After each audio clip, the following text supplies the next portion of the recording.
جی بالکل، اور اب اگر یاد آ جائے کہ ہم لوگ سدرا باجی کی شادی پر موجود ہیں تو کیا خیال ہے، چل کر اسٹیج پر ان کو شادی کا تحفہ ہی دے آئیں یا صرف کھانا کھانے آئے تھے؟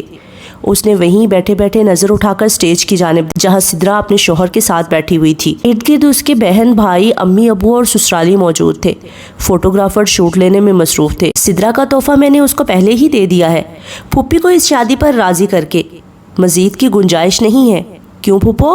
اس نے دلکشی سے مسکراتے ہوئے اپنے ساتھ بیٹھی چھوٹی پھوپھو کا ہاتھ تھاما۔ یہ بات سچ ہے، غازی بیچ میں نہیں آتا تو نوشابہ آپا نے کبھی بھی سدرا کی شادی اس کے کولیگ سے نہیں کرنی تھی۔ حالانکہ ماضی میں برادری کی شادیوں کے ہم نے اتنے بڑے بھگتان بھگتے ہیں، پر آپا کی سوئی آج کے دور میں بھی ادھر ہی پھنسی ہوئی ہے۔ بیٹی کی شادی بھتیجے سے ہی کرنا چاہتی تھی، چاہے بعد میں دونوں ہی ساری عمر ایک دوسرے سے بھاگتے رہیں۔ بچوں کی شادیاں ان کی رضا سے ہی کرنی چاہیے۔ میرے غازی کو تو اتنی پیاری بیوی ملی ہوئی ہے، زالے کو دیکھ کر جو پہلے سوچ میرے دماغ میں آئی تھی اللہ نے وہی سچ کر دی۔ غازی تم اس رشتے سے راضی تو ہو نا؟ جواب غازی کی بجائے رحمت بی بی کی جانب سے آیا تھا، جو ابھی آ کر ان کے میز پر بیٹھی تھیں۔ بھلا اب اس سوال کی کیا تک بنتی ہے؟ اگر یہ خوش نہیں تھا تو نکاح ہی نہ کرتا، پہلے ہی اس نے میری بیٹی کو اتنا تنگ کیا ہے، اب مزید کوئی غلط بات برداشت نہیں کروں گی۔ مرد کا فرض ہے عورت کو محبت، عزت، تحفظ دینا۔ اگر یہ سب نہیں کر سکتا تو اس کو چھوڑ دے، میں اس کے لیے کوئی قابل لڑکا ڈھونڈ لوں گی۔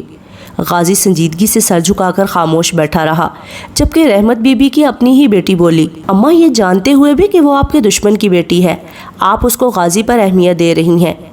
اس بیچاری نے کون سا ماں باپ کے ساتھ زندگی گزاری ہے؟ میرے لیے وہ میرے ولی اللہ کی بیٹی ہے۔ اگر غازی آج ہمارے ساتھ زندہ سلامت بیٹھا ہوا ہے تو یہ ولی اللہ شہید کی وجہ سے ہے، ورنہ جس قسم کی غازی کی سوچ ہو گئی تھی ہمارا خاندان آج کہیں پر بھی نہ ہوتا۔ اس اللہ کی نیک روح نے نہ جانے کتنے ڈوبتوں کو تیرنا سکھایا تھا۔ اس نیکی کا بدلہ میں تو کبھی بھی اس صورت میں نہ دوں گی کہ جس بچی کو وہ سب سے زیادہ چاہتا تھا میں اسے کسی قسم کی اذیت دوں۔ زالے میری بہو ہے، اس کو وہی عزت و مقام ملے گا جو اس کا حق ہے۔ کیوں غازی، کیا تمہیں میری کسی بات سے اختلاف ہے؟ غازی نے کانوں کو ہاتھ لگائے۔ میری بھلا اتنی جرأت؟ ساتھ ہی زینی سے مخاطب ہوا، مسز ایبک ذرا اپنا فون تو دو، سب موجود ہیں، ایک یادگار سیلفی ہو جائے۔ تمہارے فون کا رزلٹ سب سے اچھا ہے۔ زینب نے بیگ میں سے فون نکال کر اس کے حوالے کیا۔ سکرین آن کرنے کے بعد کیمرہ کھولا، 2-4 گروپ سیلفیاں لے کر فون زینب کو واپس کر دیا۔ اپنی گھڑی کی جانب ایک نظر ڈال کر بولا، اچھا جی مجھے اجازت، شام کو یا پھر کل گھر پر ملاقات ہوگی، اللہ حافظ۔ وہ چلا گیا، پر ایبک زینب کی جانب دیکھ کر مسلسل مسکرا رہا تھا۔ زینب نے نوٹ کرنے کے بعد وجہ پوچھی تو ایبک نے مسکراتے ہوئے کہا، گھر جا کر بتاؤں گا، کیونکہ اب وہ زینب کو بتاتا کہ تمہارا بھائی سیلفی لینے کے بہانے تمہارا فون لے کر بدلے میں کوئی اور فون دے گیا ہے، جبکہ زینب کو خود ہی پتہ لگ جانا تھا کہ یہ اس کا فون نہیں ہے۔ کاشف تم گھر گئے ہوئے تھے؟ جی سر۔ تمہارے والدین خیریت سے تھے؟ جی سر سب خیر ہے، نئی جگہ پر وہ اچھے سے سیٹ ہو گئے ہیں۔ میری والدہ کہہ رہی تھی کہ 1-2 رشتہ کروانے والوں سے رابطہ کیا ہے، بہنوں کی شادی جلد کر دینا چاہتی ہیں۔ مجھے دوبارہ اپنی ٹانگوں پر چلتا دیکھ کر ان کو یقین نہیں آیا تھا۔ آپ لوگوں کو بہت دعا دیتے ہیں، ان کی مہربانی ہے۔ تو مجھے یہ بتاؤ آگے کیا کرنا ہے؟ سر میں آپ کے ساتھ ہی رہنا چاہتا ہوں، مجھے کہیں اور نہیں جانا ہے، یہاں ہر وقت جان ہتھیلی پر رکھ کر چلنا پڑتا ہے۔ سکندر یہ کام آسان نہیں ہے، میں دیکھ چکا ہوں سر، مجھے قبول ہے۔ تبھی نعمان اندر آیا اور غازی کے برابر بیٹھتے ہوئے ایک فائل اس کی جانب بڑھائی۔ تمہارے ساتھ دل تو کرتا ہے پکا والا ناراض رہوں، پر کام کے لیے بلانا پڑتا ہے۔ غازی نے ہنستے ہوئے فائل تھامی۔ دانت مت نکالو، انتہائی فضول لگ رہے ہو۔ کمینے میرے سامنے کیسا ڈرامہ کرتا تھا، بہن ہوگی تیری، میری تو نہیں۔ مجھے تب ہی سمجھ جانا چاہیے تھا، اتنا بڑا ایکٹر ہمارے گھر میں موجود ہے۔ مجھے علم ہے تمہیں غصہ میرے پر نہیں اپنے آپ پر ہے کہ کیوں نہ تم میرا جھوٹ پکڑ سکے۔ بیٹا رشتے میں ہم تمہارے باپ ہوتے ہیں۔ نعمان نے کشن اٹھا کر اس کو مارنا شروع کر دیا، جو فل موڈ میں ہنسے جا رہا تھا۔ سر میں آج کل ایک بات نوٹ کر رہا ہوں، گاڑی گاؤں سے دور کھڑی کر کے کھیتوں کی پگڈنڈیوں سے ہوتے ہوئے اس وقت وہ دونوں لمبی لمبی گھاس میں سے پیدل چلتے ہوئے جا رہے تھے۔ گھر نزدیک آ گئے تھے۔ کس بات پر؟ دیکھیے وہاں پر میں اکیلا تو نہیں تھا۔ کہاں پر؟ ادھر ہی راہیل کے گھر پر۔ او اچھا تمہاری سسرال؟ فور گاڈ سیک سر، وہ میری سسرال ہرگز بھی نہیں ہے۔ پر یار تم نے ان کی لڑکی سے شادی کی ہے؟ شادی نہیں کی، نکاح کیا ہے، وہ بھی اگر آپ میری پوری بات سن لیں۔ تو میں عرض کر رہا تھا۔ آگے خاموشی چھا گئی۔ تھوڑے وقفے کے بعد بولا، ادھر معاملہ کیا ہے؟ معاملہ بڑا سیدھا ہے۔ چودھری عنایت نے 15 سال پہلے، جب اس کے بچے چھوٹے چھوٹے تھے اور وہ خود شہر میں نوکری کرتا تھا، تب اس نے اپنی 25 ایکڑ زمین اپنے چچا کے بیٹے کو ٹھیکے پر دی ہوئی تھی، جو پہل تو ٹھیکہ دیتا رہا، اس کے ساتھ مخلص بھی تھا، مگر جب اس کے 4 بیٹے جوان ہوئے ہیں، انہوں نے ٹھیکہ دینا بند کیا۔ جب عنایت نے اپنی زمین واپس مانگی، انہوں نے کہا، زمین کے مالک تم نہیں، ہم ہیں۔ جعلی کاغذات تک لا کر دکھا دیے۔ اب عنایت اپنی اصلی کاغذات دکھا کر وکیل سے مشورہ کر کے ان پر کیس کرنے لگا تھا۔ اس کے بعد انہوں نے اس کو دھمکی دی ہے، کیس واپس لے کر زمین ہمیشہ کے لیے ہمارے نام لکھ دو، ورنہ اپنی بیٹی کی عزت بھول جاؤ۔ 1 ہفتے کا نوٹس دیا ہے، اگر ان کی بات نہ مانی گئی تو وہ اس کی بیٹی کو اٹھا کر لے جائیں گے۔ عنایت کے بیٹے ابھی چھوٹے ہیں، بیٹیاں بڑی ہیں۔ وہ شریف آدمی نوکری سے ریٹائرڈ ہوا تو یہ تسلی تھی کہ زمین اپنی ہے، گزارا ہو جائے گا۔ زمین تو جا ہی رہی تھی، اب عزت سنبھالنی بھی مشکل ہو گئی ہے۔ دوسری پارٹی اپنے آپ کو بہت بڑا بدماش گردانتی ہے، ہمیں بس ان کی پہلوانی دیکھ کر آنی ہے اور اوقات یاد کروانی ہے۔ کیا ہڈیاں وغیرہ سینکنی ہے؟ فی الحال ٹریلر دکھا کر سمجھانا ہے، اگر بات دماغ میں نہ بیٹھی تو پھر جو کرنا ہوا کریں گے، یعنی بڑا مزہ آنے والا ہے۔ ہاں کہہ سکتے ہو۔ مطلوبہ مقام پر پہنچ کر 2 نقاب پوش لوگوں نے دیوار پھلانگ کر انٹری ماری۔ مختلف کمروں میں سوئے ہوئے 5 افراد کی تصدیق کرنے کے بعد ان کو ایک کمرے میں جمع کیا۔ 2 نوجوانوں نے سرہانے رکھا اسلحہ نکالنا چاہا، مگر وہاں پرزا کھلا ملا۔ جس نے آگے سے گالیاں دینی شروع کی، 2 الٹے ہاتھ کے لپڑ ان کی بولتی بند کروا گئے۔ وہ لوگ جتنے بھی ہوشیار بنتے یا خود کو سمجھتے، ٹرینڈ لوگوں کی پھرتی اور مہارت تو نہیں رکھتے تھے۔ غازی اپنا کام کر چکا تو ولی اللہ نے بولنا شروع کیا، میں گھما پھرا کر بات کر کے تم لوگوں کا اور اپنا قیمتی وقت برباد کرنا نہیں چاہوں گا۔ عنایت علی کی زمین چھوڑ دو، اور اگر آج کے بعد اس کی بیٹیوں پر گندی نظر ڈالی یا دھمکی دی تو یاد رکھنا، اسی کمرے میں تم 5 باپ بیٹوں کے ختنے دوبارہ سے کر کے جاؤں گا۔ اس کے بعد کسی عورت سے تو دور، خود اپنے آپ سے نظر ملاتے شرماؤ گے۔ اور یہ بھی مت بھولنا، بیٹیاں تمہارے گھر پر بھی موجود ہیں۔ 10 منٹ کے اندر اندر وہ لوگ وہاں سے نکل آئے تھے۔ گاڑی کے قریب آ کر ولی اللہ نے ٹارچ آن کر کے کھیت پر ڈالی اور اگلے ہی پل خوشی کا اظہار کیا، غازی یار ہم تو خربوزوں کے پاس سے گزر رہی ہیں، تبھی میں کہوں اتنی پیاری خوشبو کہاں سے آ رہی ہے۔ ساتھ ہی انہوں نے اپنی ٹانگ پر بندھا چاقو کھول کر ایک خربوزہ بیل سے کاٹ کر ہاتھ میں پکڑ لیا۔ سر آپ کا اور کھانے پینے کا کوئی بڑا ہی گہرا تعلق ہے، مجھے آج تک یاد نہیں پڑتا کہ ہم کہیں گئے ہوں اور آگے کھانے والی کوئی چیز نہ ملی ہو۔ یہ اللہ کی طرف سے اشارہ ملتا ہے کہ ہم نے اچھا کام کیا ہے، باقی باتیں چھوڑو، بس یہ کھا کر دیکھو ذرا، کھکڑی تو انت کی میٹھی ہے۔ انہوں نے ایک پیس کاٹ کر اس کی طرف بڑھایا۔ آپ ہر دفعہ اپنے غلط کام میں زبردستی مجھے گھسیٹتے ہیں، خربوزے والا تو یہی سمجھے گا میں نے شوق سے یہاں پہ ہاتھ صاف کیے ہیں۔ یار ایک تو تم آف ڈیوٹی نہیں ہوتے۔ اچھا وہ جاتے ہوئے کیا بات کر رہے تھے؟ دونوں گاڑی میں بیٹھ گئے۔ حسب معمول ڈرائیونگ پر غازی ہی تھا۔ او ہاں، وہ میں یہ کہنا چاہ رہا تھا، مجھے کچھ شک سا ہو رہا ہے۔ اس مائی نے مجھے ہی کیوں کہا کہ میں ان کی لڑکی سے نکاح پڑھ لوں؟ یقین مانیے نہ میری شکل نہ عقل، اور وہ مائی منتیں کیے گئی۔ اب سوچتا ہوں تو نہ جانے کیوں یقین سا ہوتا جا رہا ہے، ہو نہ ہو اس کارنامے کے پیچھے آپ کا ہی ہاتھ ہے۔ ولی اللہ نے زبردست کہا مارا۔ تو تم کیا سمجھتے رہے؟ ہماری لڑکی سے تمہاری شادی ہو گئی اور ہم لا علم ہوں گے؟ ویسے آپس کی بات ہے، مجھے امید نہیں تھی کہ تم کو علم نہ ہوگا۔ زالے کی تم سے شادی کے پیچھے کس کا ہاتھ ہے؟ یار جب زالے کی بات آئے، مجھے تم سے زیادہ موزوں انسان اور کوئی نہیں ہوگا، ورنہ یقین جانو میرا اپنا بیٹا بھی برا نہیں ہے۔ او یس، اور آپ کا اپنا بیٹا کہیں پر سینگ پھنسا کر بیٹھا ہوا ہے۔ ہاں مجھے علم ہے، اس نے مجھ سے اجازت مانگی تھی، میں نے بڑی خوشی سے اجازت دی ہے۔ بلا شبہ اس کی پسند زینب لاجواب ہے۔ آپ نے ایبک کو حق دے دیا اپنی پسند کا، اور مجھ پر کیوں اپنی مرضی تھوپی؟ بس یار کچھ بچے آپ کو اتنے عزیز ہوتے ہیں، آپ ان کی زندگی کے ہر معاملے میں ناک ڈالنا پسند کرتے ہیں، پھر ان کی سعادت مندی کا بھی یقین ہوتا ہے۔ جہاں تک ایبک کی بات ہے، اس نے ایک ہی خواہش کی تھی تو پوری کیوں نہ کرتا؟ تمہارے بارے میں بھی اگر مجھے یقین ہوتا کہ تم اپنی مرضی سے کہیں شادی کرو گے تو یہ سب نہ کرتا۔ سر مجھے یقین نہیں تھا آپ مجھے اتنے اوکھے پینڈے میں ڈال دیں گے۔ غازی، زندگی کا کوئی پینڈا اوکھا نہیں ہوتا، بالآخر اس نے ختم ہی ہونا ہوتا ہے۔ یہ تو آپ اب فلسفے کے ذریعے مجھے منانا چاہ رہی ہیں۔ تم مان چکے ہو، اب منانے کی کوشش بیکار ہے۔ سر انسان مان کر بھی مکر جاتا ہے۔ جانتا ہوں، مگر تم انسانوں کی اس قسم سے تعلق نہیں رکھتے ہو جو مکر جانے والی ہے۔ تم اہل زبان والے ہو جو یہ کہتے ہیں جان جاتی ہے تو جائے پر مان نہ جائے۔ کبھی کبھی میں سوچتا ہوں کاش ویسی زندگی نہ جی ہوتی جیسی جی رہا ہوں، پھر تم بھی وہ نہ ہوتے جو آج ہو۔ یاد رکھو ہماری زندگی کے حالات ہی ہمارا مستقبل بناتے ہیں۔ اگر آسانیاں ہی کل سرمایہ ہوں تو اللہ کا قرب کیسے ملے؟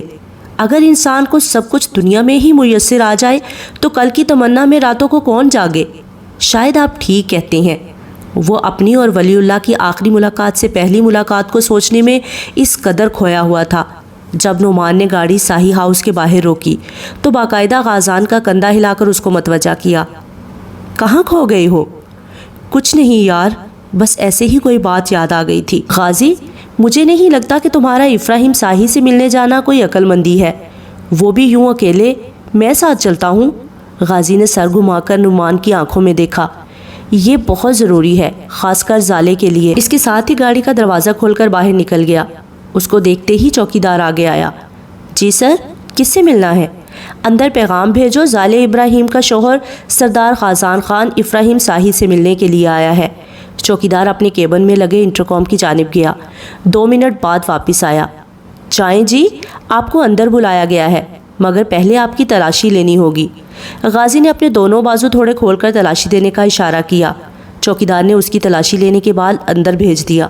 لمبی راہداری سے ہو کر وہ آگے آیا تو سامنے ایک 34-35 سالہ خاتون کو اپنا منتظر پایا۔ غازی رک گیا، سلام میں پہل کی۔ وعلیکم السلام، میں سعدیہ ہوں۔ جی میں جانتا ہوں، آپ ساہی صاحب کی بڑی بیٹی ہیں۔ سعدیہ نے اپنے سے قداور انسان کو سر تا پیر غور سے دیکھا۔ ہلکی ہلکی داڑھی، سفید کلف شدہ شلوار قمیض، کالے جوتوں پر ہلکی سی گرد کی تہ۔ وہ اس گزرے وقت میں زالے کے حوالے سے اس شخص کو ہزاروں کوسنے دے چکی تھی، پر آج یوں سامنے دیکھ کر وہ حیران رہ گئیں۔ سعدیہ کو اس کے وجود سے ایک اندیکھی سی کشش نکلتی محسوس ہوئی۔ اس کو تو آج سے پہلے کبھی دیکھا ہی نہیں تھا۔ زالے کو کہاں پر ملا؟ سنبھل کر سوال کیا۔ کیا زالے ساتھ نہیں آئی؟ جی نہیں، اور نہ ہی اس کو میری یہاں موجودگی کا علم ہے۔ کیا میں ساہی صاحب سے مل سکتا ہوں؟ آ جائے، میں ابو کے پاس لے چلتی ہوں۔ مختلف راہداریوں سے ہو کر وہ لوگ ایک بیڈ روم تک پہنچے۔ زالے کی مہربانی نے ابو کو بیڈ تک محدود کر دیا ہوا ہے، پر اللہ کا شکر ہے اب ڈاکٹروں کی کوشش سے خود سے اٹھ کر کھانا وغیرہ کھا لیتے ہیں۔ اس کو اپنی طرف سے غازی کو شرمندہ کرنا چاہا، پر اس نے کوئی رد عمل ظاہر نہ کیا۔ ابو، یہ زالے کا میاں ہے، آپ سے ملنے کے لیے آیا ہے۔ کمرے میں اس وقت اور لوگ بھی موجود تھے۔ زالے کا نام سنتے ہی ابراہیم کے چہرے پر صدمے کے بعد غصہ ابھرا۔ میرا زالے کے ساتھ کوئی تعلق نہیں ہے۔ اس آدمی کی وجہ سے اس نے میرے بیٹے کو مروا دیا۔ اس کا شوہر میرے پاس کیوں آیا ہے؟ ٹھہر ٹھہر کو بولتے ہوئے ابراہیم نے نفرت سے کہا۔ السلام علیکم ساہی صاحب، آپ کے بیٹے کی موت کے پیچھے زالے کا کوئی لین دین نہیں ہے، یہی بتانے کو میں آج خود چل کر آیا ہوں۔ بولنے کے ساتھ اس نے کرسی کھینچ کر بیٹھ کے قریب کی اور کسی سے کہے بغیر ہی ابراہیم ساہی کے سامنے تسلی سے بیٹھ گیا۔ اگر آپ بہتر سمجھے تو کیا ہم تنہائی میں بات کر سکتے ہیں؟ تم تنہائی مانگ رہے ہو؟ شکر کرو میرے گھر پر آنے کے بعد ابھی بھی زندہ بیٹھے ہو۔ جو کہنا ہے سب کے سامنے بولو اور جاؤ یہاں سے، اس سے پہلے کہ میرے آدمی تمہیں اللہ کے پاس بھیجے۔ وہ ابراہیم کی بات پر یوں ہنسا جیسے بچے نے لطیفہ سنایا ہو۔ جیسے آپ کی مرضی ساہی صاحب، تو پھر غور سے سنیں۔ میرا نام سردار غازان خان ہے۔ میں سردار احمد یار خان کا بیٹا ہوں، اسی احمد یار کا جس کو آپ نے اپنے بھائی کے کہنے پر قتل کروایا تھا۔ نہ صرف میرے والد کو بلکہ میرے چچا اور دادا کو بھی گولیاں ماری گئیں۔ یاد آ گیا ہے؟ آپ کے چہرے کا اڑتا ہوا رنگ اس بات کی گواہی ہے کہ آپ کی یادداشت اچھی ہے۔ غور سے دیکھ لیں، میں سردار خاندان کا خون ہوں، جس خاندان کے سبھی مرد آج سے 15 سال پہلے آپ نے دن دہاڑے مروا دیے۔ میں وہ بچہ ہوں جس کے بے قصور باپ کو اس سے چھین لیا گیا، اور چھیننے والے آپ تھے۔ یقین مانیے ساہی صاحب، اگر آپ کا اس میں حصہ نہ ہوتا تو ابراہیم کو مار دینے کے بعد میرے اندر کی آگ بجھ جاتی، مگر ایسا نہیں ہوا تھا۔ اس وقت میں کمزور تھا، آپ طاقتور تھے، اس لیے مجھے بڑے سال صبر کرنا پڑا تاکہ آپ کا بیٹا جوان ہو تو میں اس کو مار کر آپ سے پوچھوں کہ اب تمہیں احساس ہوا؟ جب زندہ سانس لیتے ہوئے انسانوں کی رگیں کاٹ دی جاتی ہیں تو وہ کس تکلیف سے گزرتا ہے۔ تمہارے باپ کو میں نے نہیں مروایا تھا۔ ابراہیم کی شکل ہارے ہوئے سپاہی سی تھی اور کمرے میں موجود دوسرے لوگوں کو جیسے سانپ سونگھ گیا تھا۔ میں جب یہ کہوں صاحی صاحب تو میرا یقین کرے، اگر آپ کا اس معاملے سے تعلق نہ ہوتا میں آپ کا بال بھی بیکا نہ کرتا۔ آپ کے آدمیوں نے سچ بتا دیا تھا۔ وہ کیا ہے نا صاحی صاحب، لالچ بری بلا ہے۔ سر اور زن ہمیشہ تباہی کا سامان بنی ہے۔ تمہاری دشمنی مجھ سے تھی، پھر مجھے مارتے میرے بیٹے کو کیوں مارا؟ کیا آپ اس وقت خود کو زندوں میں شمار کر رہی ہیں؟ نہیں نا، بالکل ایسا ہی میرے ساتھ ہوا تھا۔ میں آج بھی جب ہر صبح اٹھتا ہوں تو مجھے ایسے ہی درد ہوتا ہے جیسے آج ہی میں یتیم کیا گیا ہوں۔ 15 سال گزر جانے کے باوجود میرے زخم بالکل ہرے ہیں جن سے آج بھی خون رستا ہے۔ آگ لگانا بڑا آسان ہے صاحی صاحب، مگر اس کی آگ کو ٹھنڈا کرنے میں نسلیں ضائع ہو جاتی ہیں۔ اب آتے ہیں اس لڑکی کی طرف جس کی وجہ سے میں یہاں ہوں۔ میں نہ تو قرآن پر ہاتھ رکھوں گا نہ بڑی بڑی قسمیں کھاؤں گا۔ اگر آپ کو یقین نہیں کرنا تو نہ کریں، مگر حقیقت یہی ہے۔ زالے اور میرا نکاح سے پہلے کیا نکاح کے بعد بھی آپس میں کوئی تعلق نہیں ہے۔ یہ رشتہ صرف اور صرف ولی اللہ صاحب کی خواہش کا نتیجہ ہے۔ زالے کا ماموں ہونے کی حیثیت سے انہوں نے اپنا حق استعمال کیا ہے۔ اب اگر آپ کو زالے کو نقصان پہنچانے کا سوچ کر اس کی تلاش میں نکلنا ہے تو یاد رہے وہ میری ذمہ داری ہے اور وہ بے قصور ہے۔ پچھلے حساب برابر ہوئے صاحی صاحب، مگر یہ جنگ آگے بڑھانے کی خواہش جاگی تو 101 دفعہ سوچئے گا۔ میرے پاس تو کھونے کو کچھ بھی نہیں ہے۔ جو خزانہ تھا اسے تو سالوں پہلے گنوا چکا ہوں۔ اب میں نڈر اور بے باک ہوں اور جو رشتے میرے ذمہ ہیں ان کی حفاظت کرنا بھی جانتا ہوں۔ آپ کو خیر سگالی کے طور پر اپنی طرف سے تحفہ دینا چاہتا ہوں۔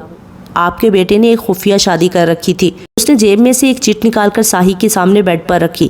یہ گلبرگ میں موجود اس گھر کا پتہ اور فون نمبر ہے جہاں راحیل کی بیوہ اور بیٹی رہتی ہیں۔ اس عورت کے خاندان پر نہ جائیے گا بلکہ اپنے بیٹے کی اولاد کو سنبھال لے، یہی بہت ہے۔ اپنی جگہ سے اٹھا۔ مجھے اگر ماننا ہوا تو پیٹھ کے پیچھے سے وار نہ کرنا صاحی، اس دفعہ مرد بن کر سامنے سے آنا۔ اللہ حافظ۔ وہ کمرے کی بوجھل فضا میں موجود افراد کو ساکت کھڑا چھوڑ کر وہاں سے نکل آیا۔ وہ غصے اور الجھن سے بیٹھا اسکرین کو گھور رہا تھا جہاں وائبر آن تھا۔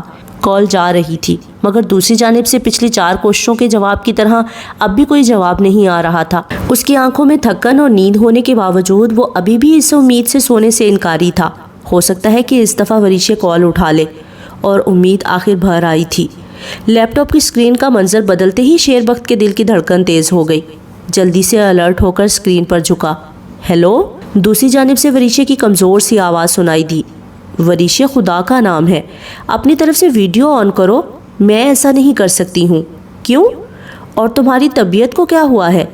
کل سے کال پر کال کر رہا ہوں، تم فون کیوں نہیں اٹھاتی ہو؟ ماس کہہ رہی تھی تم ٹھیک نہیں ہو، کیا ہوا ہے؟ کچھ نہیں ہوا، بس ذرا معدہ خراب ہے، کیب بہت آتی ہے، اس کی وجہ سے کمزوری ہو رہی ہے۔ وریشے؟ جی؟ ویڈیو آن کرو۔ نہیں کروں گی۔ کیا تم مجھ پر ناراض ہو؟ نہیں تو پھر ویڈیو آن کیوں نہیں کر رہی ہو؟ کیونکہ اس وقت میری حالت اتنی خراب ہے، میری شکل ایسی ہو رہی ہے کہ خود کو آئینے میں دیکھ کر ڈر رہی ہوں۔ تم ویڈیو آن کر رہی ہو یا میں واپس آؤں؟ پاگل ہوئے ہو؟ اگلے ماہ تمہارے پیپر ہیں اور ابھی تم کو یہاں سے گئے ہوئے 1 ماہ بھی نہیں ہوا۔ واپس آنے کی بات کی نا تو اپنی اماں اور میرے ابا سے جوتے ہی کھاؤ گے۔ تو پھر مجھے بتاؤ میں کیا کروں؟ کل سے پاگل پھر رہا ہوں۔ یہی سننے کو مل رہا ہے کہ وریشے ٹھیک نہیں ہے، خود تم اپنی شکل تک نہیں دکھا رہی ہو۔ ہاں تو اس کا مطلب یہ تھوڑی ہے کہ تم بھاگے واپس آؤ۔ پیچھے سے کچھ اور آوازیں آئیں۔ کیا کوئی مہمان آیا ہوا ہے؟ ہاں، میری امی اور بھابھی بھی آئے ہوئے ہیں۔